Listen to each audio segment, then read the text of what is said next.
Sahabat sekalian, sahabat dakwah sekalian, ini adalah video terbaru ya ketika Kementerian Agama Kanwil Jawa Barat pergi berkunjung ke Pondok Pesantren Al Zaitun dan berdialog dengan pimpinan Pondok Pesantren Al Zaitun Bapak Panji Gumilang.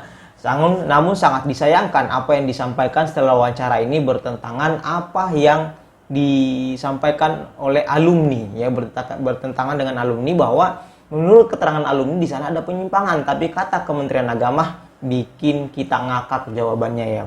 Baik, kita simak sama-sama. Baik, tentang apa yang selama ini menjadi viral, gimana Pak tanggapannya? Ya,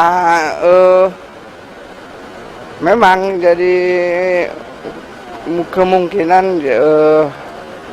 jadi ada satu kegiatan yang menurut di sebagian masyarakat itu tidak biasa, tapi dari sisi syariat menurut kajian berbagai sumber ya tidak ada yang yang dikatakan menyimpang itu dari.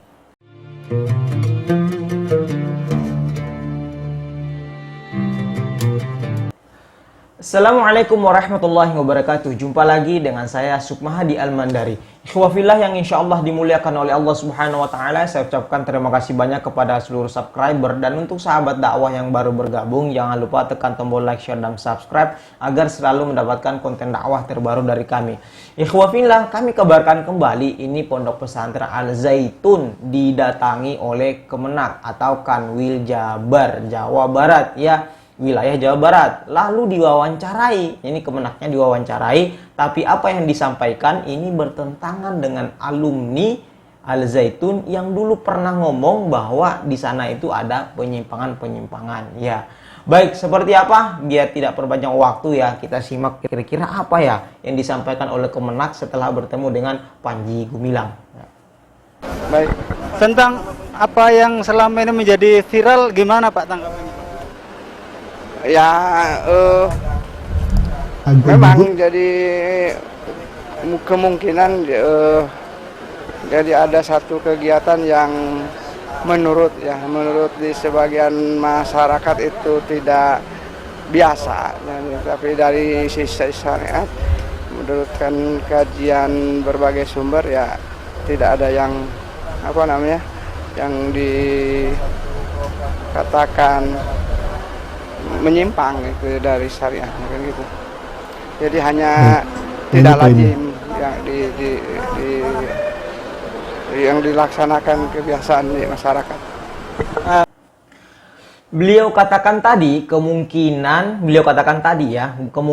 ada kegiatan yang tidak biasa dan tidak lazim di tengah masyarakat. Ya, ini mohon maaf Pak. Mohon maaf tanggapan kita dan tanggapan saya secara pribadi, ini bukan kemungkinan lagi Pak. Ya, saya ulangin ya, ini bukan kemungkinan lagi Pak, ini kenyataan dan sudah real sekali. Jutaan mata menyaksikan videonya, sudah viral kemarin. Ya, contohnya sholat Idul Fitri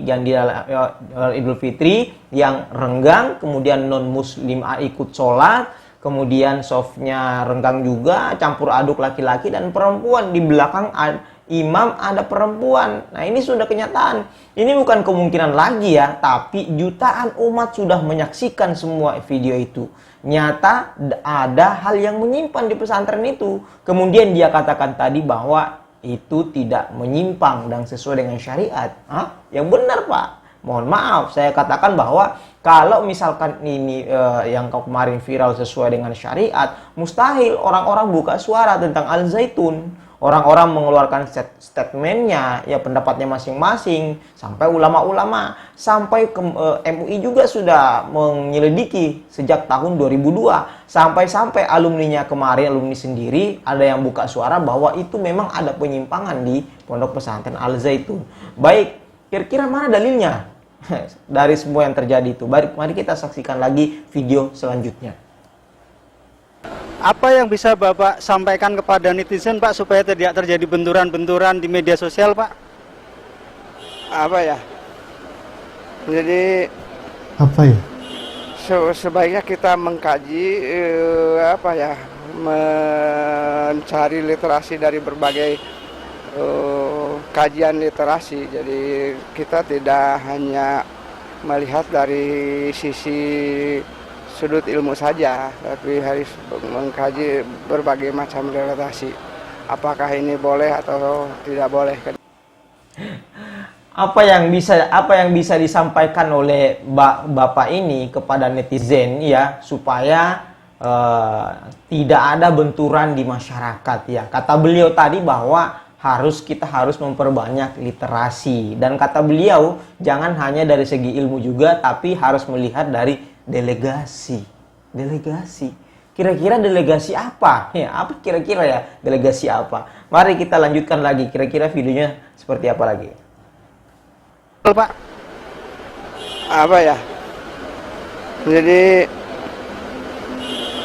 sebaiknya kita mengkaji apa ya, mencari literasi dari berbagai kajian literasi. Jadi kita tidak hanya melihat dari sisi sudut ilmu saja, tapi harus mengkaji berbagai macam literasi. Apakah ini boleh atau tidak boleh? Kalau misalkan yang terjadi hal yang tidak lazim dan tidak biasa, dan ini menjadi gaduh, lantas literasi apa yang harus kita cari?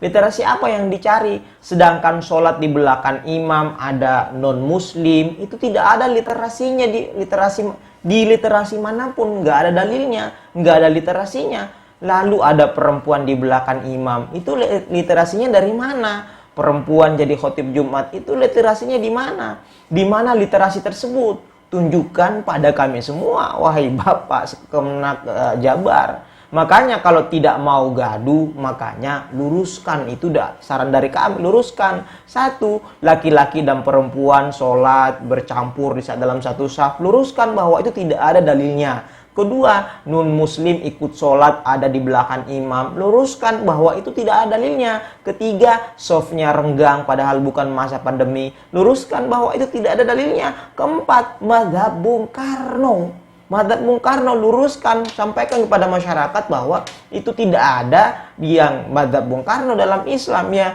Jangan kita disuruh cari literasi yang tidak ada. Ya, saya kira seperti itu. Sudah sangat jelas ajaran-ajaran dari Nabi Muhammad SAW dalam mazhab-mazhab, 4 mazhab, Imam Malik, Imam Syafi'i, Imam Hambali, Imam Hanafi, sudah jelas ada hadisnya. Kalau Bung Karno, nggak ada kita fikihnya. Ya, mohon kepada pemerintah, MUI, Kemenak ya, jangan sampai hal ini bisa menjadi dibenarkan oleh masyarakat. Ini sangat bahaya sekali. Makanya pihak pemerintah kami berharap ya, MUI, Kemenak, luruskan semua ini. Bilang bahwa ini tidak ada dalilnya dan sebagainya. Jangan menjadi kita yang disuruh mencari literasi yang itu tidak ada dalilnya sampai sekarang. Saya tidak menemukan dalil bahwa ada non-muslim di belakang imam bisa ikut sholat, belum menemukan ya. Kemudian mazhab Bung Karno belum menemukan nih. Baik, saya kira seperti itu ya tanggapan saya. Apabila ada kawan-kawan ada komentar lain, silakan berkomentar di bawah ini. Insya Allah banyak yang baca. Baik, jangan lupa tekan tombol like, share, dan subscribe. Wabillahi taufiq wal hidayah. Wassalamualaikum warahmatullahi wabarakatuh.